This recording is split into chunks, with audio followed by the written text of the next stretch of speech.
میں کوئی شبہ نہیں ہے کہ آپ لوگ اس امت کی خوش نصیب ترین نسل ہیں جو اللہ نے پیدا کی ہے. آپ کو جو اس دور میں پیدا کیا گیا ہے، آپ کو اپنی خوشبختی کا اندازہ نہیں ہے. آپ کو یہ خوشخبریاں دیں کہ اللہ تعالیٰ نے اپنی تقدیر کس طرح آپ کے ہاتھوں کھول لی. اللہ تعالیٰ نے کس طرح آپ کو اپنی تقدیر کا ذریعہ بنانا ہے. تاریخ کے ہر دور میں اللہ تعالیٰ کچھ ایسی نشانیاں نازل کرتا ہے جو وقت کی فرقان بن جاتی ہیں، جو فرق کرتی ہیں کفر اور ایمان میں، جو فرق کرتی ہیں ظلمت میں اور نور میں، جو فرق کرتی ہیں جرأت، دلیری اور غیرت اور شجاعت میں، اور بزدلی، بغیرتی اور بے حیائی میں. میرے آقا صلی اللہ علیہ وآلہ وسلم کی ذات مبارک وقت کی فرقان ہے، آنے والی نسلوں تک کے لیے، قیامت تک کے لیے فرقان ہے. جس نے آپ کا ساتھ دیا نصیب نوازے چلے گئے اس کے، جس نے میرے آقا صلی اللہ علیہ وآلہ وسلم کی مخالفت کی تباہ و برباد کر دیا گیا دنیا اور آخرت میں.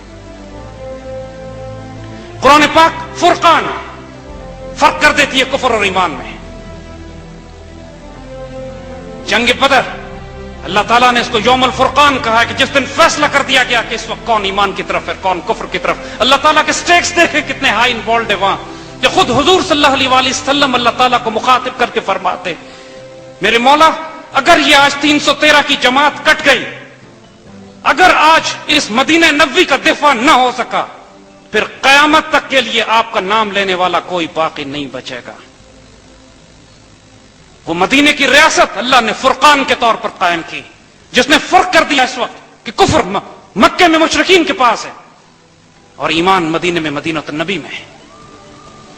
تاریخ کے ہر دور میں اللہ تعالیٰ اپنے فرقان نازل کرتا آیا ہے، کبھی وہ دعوت کی شکل میں، کبھی وہ ایک ولی اور درویش اور فقیر کی شکل میں، کبھی ایک مسلمان جنرل کی شکل میں، کبھی ایک مسلمان ملت کی شکل میں، جن کے ذریعے اللہ یہ فیصلہ کرتا ہے کس نے حق پہ ہونا ہے اور کس نے تباہی کے راستے پر جانا ہے. حضرت عمر فاروق رضی اللہ تعالیٰ عنہ فاروق کہلاتے ہیں کہ کفر اور ایمان میں فرق کرنے والے ہیں. اس فوج کی خوش نصیبی کو سوچئے، اپنے وقت میں نور الدین زنگی فرقان ہے. پوری صلیبی فوجیں حملہ کر رہی ہیں امت مسلمہ کے اوپر، اور وہ اللہ کا مجاہد چٹان بن کر بیچ میں کھڑا ہوا ہے. جس نے اس وقت نور الدین زنگی کا ساتھ دیا امت مسلمہ کے دفاع میں، اس کی 7 نسلوں کے گناہ معاف کری چلے گئے، اس کی غلطیاں کوتاہیاں درگزر کر دی گئیں. جس نے اس وقت نور الدین زنگی کی مخالفت کی، رون دیا گیا. سلطان صلاح الدین ایوبی اپنے وقت کے فرقان ہیں. جب یہ مسلمان مجاہد امت کے دفاع کے لیے پوری صلیبی طاقتوں کے سامنے مجاہد آزماد جہاد کرتا ہے، اس وقت پوری ملت میں صرف اللہ تعالیٰ نے اس کے وجود کو چنا تھا کہ امت کی عزت اور آبرو کی دفاع کرے. امت رسول صلی اللہ علیہ وسلم کا محافظ، اپنے نبی کی آبرو کا محافظ صلاح الدین ایوبی. بد نصیب وہ لوگ، ذرا وقت سوچئے کہ صلاح الدین ایوبی بیت المقدس کی فتح کے لیے جا رہے ہوں اور کچھ لوگ ان کے لشکر سے الگ کر لیں، ان کی مخالفت کریں. اس وقت بھی ایسے بد نصیب تھے جنہوں نے صلاح الدین ایوبی کو شہید کرنے کی کوشش بھی کی، مسلمان ملت کے خلاف غداریاں کی. بد نصیب لوگ، جو ہونا تھا وہ تو ہونا تھا. لوگ بد نصیب ہوئے جنہوں نے اللہ کی تقدیر کو نہیں سمجھا، جنہوں نے اللہ کے راز کو نہ پایا، جو اللہ کی نشانیوں کو، اللہ کے فرقان کو نہ سمجھ سکے. 1453 میں سلطان محمد فاتح اللہ نے فرقان بنا کر بھیجے، جو حضور صلی اللہ علیہ وآلہ وسلم کی اس حدیث کو پورا کرنے کے لیے لتفتحن القسطنطنیہ فنعم الامیر امیرھا فنعم الجیش ذالک الجیش.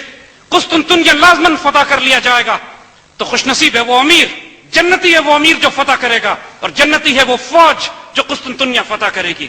آج استنبول میں جائیے، سلطان محمد فاتح کا مزار جنتی سلطان کا مقام کہلاتا ہے. حضور کی اس حدیث کو پورا کرنے والا مجاہد، جس نے اس وقت امت مسلمہ کا دفاع کیا، پوری امت مسلمہ کی آبرو اس کے پاس تھی، اس نے قسطنطنیہ فتح کر کے حضور کی حدیث کو پورا کیا. 900 سال تک مسلمان کوشش کرتے رہے کہ قسطنطنیہ کو فتح کریں حضور کی اس حدیث پہ، لیکن یہ نصیب اس وقت اس دور میں فاتح کا تھا. میرے بچوں، اللہ نے آج کے دور میں فرقان کس کو بنایا ہے؟ ایک بات یاد رکھنا ہماری، آج کے دور میں اللہ تعالیٰ نے، آج کے دور میں اللہ اس کے رسول صلی اللہ علیہ وآلہ وسلم نے جس کو فرقان بنا کے اس دور میں بھیجا ہے، جو خطہ زمین جس پر سایہ خدا ذوالجلال ہے، وہ خطہ زمین جو براہ راست اللہ سبحانہ و تعالیٰ ان کے رسول صلی اللہ علیہ وسلم کی نگرانی میں قیام پذیر ہوا، جس کی حفاظت کی جا رہی ہے، جو 27 رمضان مبارک کو جمعۃ المبارک کے دن قیام پذیر ہوتا ہے، جس کا اس مدینہ منورہ کے بعد آج 1400 سال کے بعد اس کائنات میں تخلیق ہونے والا دوسرا مدینہ ثانی ہے۔ آج کے دور میں فرقان، یہ پاک سرزمین ہے، یہ کشور حسین ہے۔ مبارک ہو کہ اللہ نے آپ کو اس میں پیدا کیا ہے، مبارک ہو آپ وہ نسل ہیں جس سے اللہ تعالیٰ نے اب کام لینا ہے۔ آنے والے دور میں جو کچھ ہونے والا ہے اس تقدیر کو اللہ تعالیٰ نے اس خطے زمین سے ظاہر کرنا ہے۔